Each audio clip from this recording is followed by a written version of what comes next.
you see. And that was brought up at the 2005 meeting on television where President Bush says, this sounds awful like the European Union.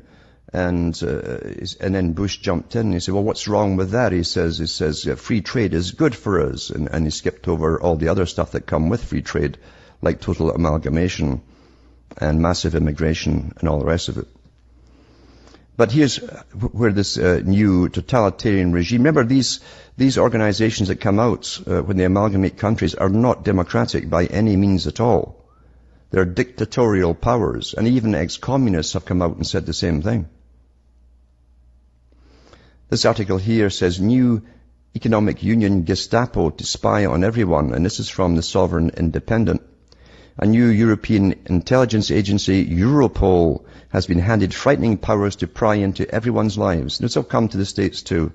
We've already amalgamated CSIS and the FBI in Canada.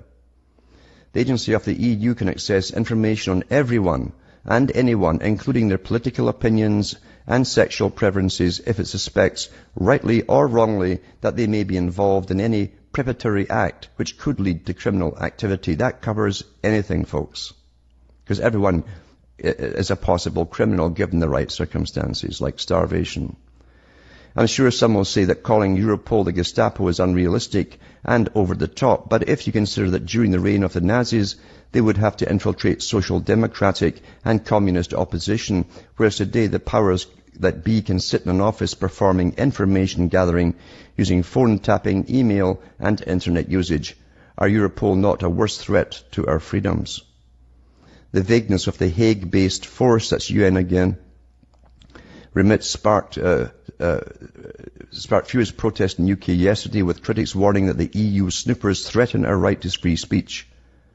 It's understood the agency will concentrate on anyone thought xenophobic, that's like fear of other people, other nations, other nationalities, or likely to commit a crime involving the environment, computers or motor vehicles.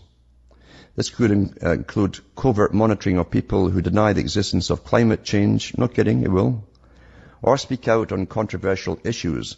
That's what they did in the Soviet Union. They locked you up in psychiatric hospitals if you didn't go along with any mandate. When reality would change and you suddenly had to adapt to the new newspeak, they'd say that you had inflexibility of opinion. That was considered a mental disorder.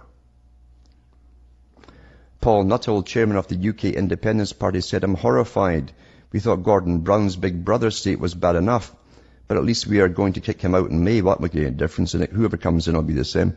These guys we cannot sack until we leave the EU. James Welsh, leader director of campaign group Liberty, said, we have huge concerns that Europol appears to have been given powers to hold very sensitive information and to investigate matters that aren't even crimes in the country.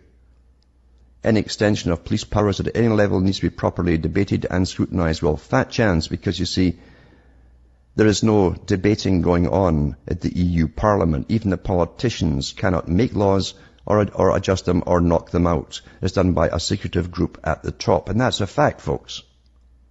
I've read the articles before. Oh, it's going to be so wonderful, this free trade stuff. That's all it is, just free trade. Boom, you're amalgamated with a super parliament. Now, also under National Health Service, which is getting rammed through in the US, to bring in the minimal care under the UN's agenda. That's what it said at the World Health Organization. That every country will have minimal care available to all people. But they'll also have a tiered system for the very, very rich and wealthy, and those who are very important to society, your status in society. In Britain, the National Health Service bureaucrats, the number of them, the bureaucrats just dealing with the National Health Service, increases 6 times as fast as the number of nurses. Too many chiefs. 26th of March 2010. The workforce of bureaucrats in the National Health Service is growing 6 times as quickly as the number of nurses, according to official figures. While the number of health service managers went up 12% in 1 year, the number of nurses increased by less than 2%, and the number of health visitors plummeted. Since the Labour Party came to power, the number of managers has almost doubled, partly as a result of the need to monitor stringent Whitehall targets on waiting times. So they have all these guys employed to monitor waiting times, like in 5 years. What's your problem? Oh, I've got cancer. Okay, you're 5 years. 5 years. Come back in 5 years, son. And then the one next to you, what's wrong with you? Well, I want an abortion. Oh, no problem. Come into the clinic tomorrow, 2:30. I'm not kidding. That's what's going on there. You see, it's not health care at all. It's a political agenda. That's what government does. Everything government does is political. You can't mix it with health care.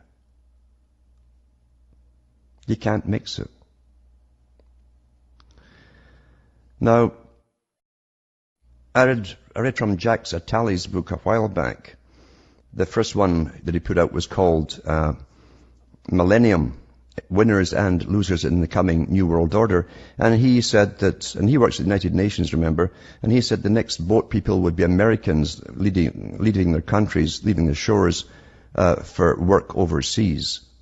And the creme de la creme would be recruited by the leading countries in commerce, and they'd travel off to other countries. I could have new nomadic people that would go from budding countries to budding countries, according to the economies. Well, here's an article here about the US, and it's already happening there. It's already been happening in Europe for a long time. In fact, they had the European paper, and it's full of ads for the creme de la creme. Everyone else is left behind, of course, and this is from businessweek.com. Business school grads are flocking to Asia for jobs. Exodus of talent from the US may be part of a structural shift in a corporate world. It says, James Crawford says he hopes he can capitalize on his Columbia MBA in Shanghai. Special report. For decades, the US manufacturing jobs have been slipping away, even as American factories churn out billions of dollars worth of goods. It says, James Tsai is a sort of MBA corporate recruiters covet. He went to a good prep school, earned a degree with honors from Middlebury College, and made vice president in Bank of America's International Wealth Management Group at the age of 26. Today, Tsai is about to graduate, straight A's in hand, from Northwestern's Kellogg School of Management, a top-rated program in America, and he's hustling to land his first post-MBA job in China. Executive class drivers like Tsai used to have just one post-grad career destination, the US, but not anymore. I'm doing everything I think I can to get over there, he says. Every era has its version of the MBA dream. In the 80s, it was all about conquering Wall Street and chopping off to the Hamptons. In the late 90s, saw a stampede to Silicon Valley. In the mid-aughts, the gilded, clubby preserve of private equity beckoned. Now the emerging narrative is about steroidal Asia and its promise of growth. At premier institutions such as University of Chicago's Booth School, the University of Pennsylvania's Wharton School, and Northwestern's Kellogg, the percentage of MBAs taking jobs in Asia, including US students like Tsai, as well as international students, has more than doubled in the past 5 years, from roughly 5% of the graduating class to more than 10%. There's a sense that the center of gravity is shifting, said Julie Morton, Booth's Associate Dean for Career Services. The number of students taking international jobs usually swells in a recession, says Kellogg Assistant Dean Roxanne Horry. But Horry and others believe that the refrain of "Go East, young man" is not a short-term response to U.S. economic downturn, but a structural shift towards an internationalized mobile talent market. That's exactly what Attali called it years ago.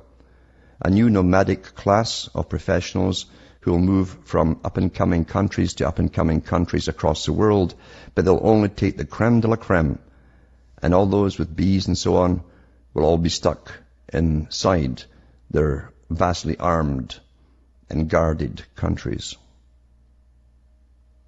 So that's what's coming. It's already here.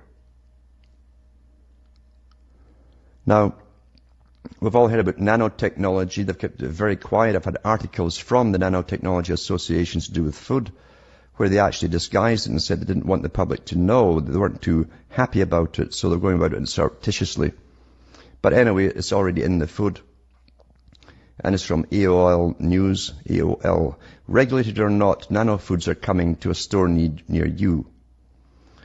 This is March 24th. For centuries, it was the cook and heat of the fire that cajoled taste, texture, flavor, and aroma from the pot. Today, that culinary voodoo is being crafted by white-coated scientists toiling in pristine labs, rearranging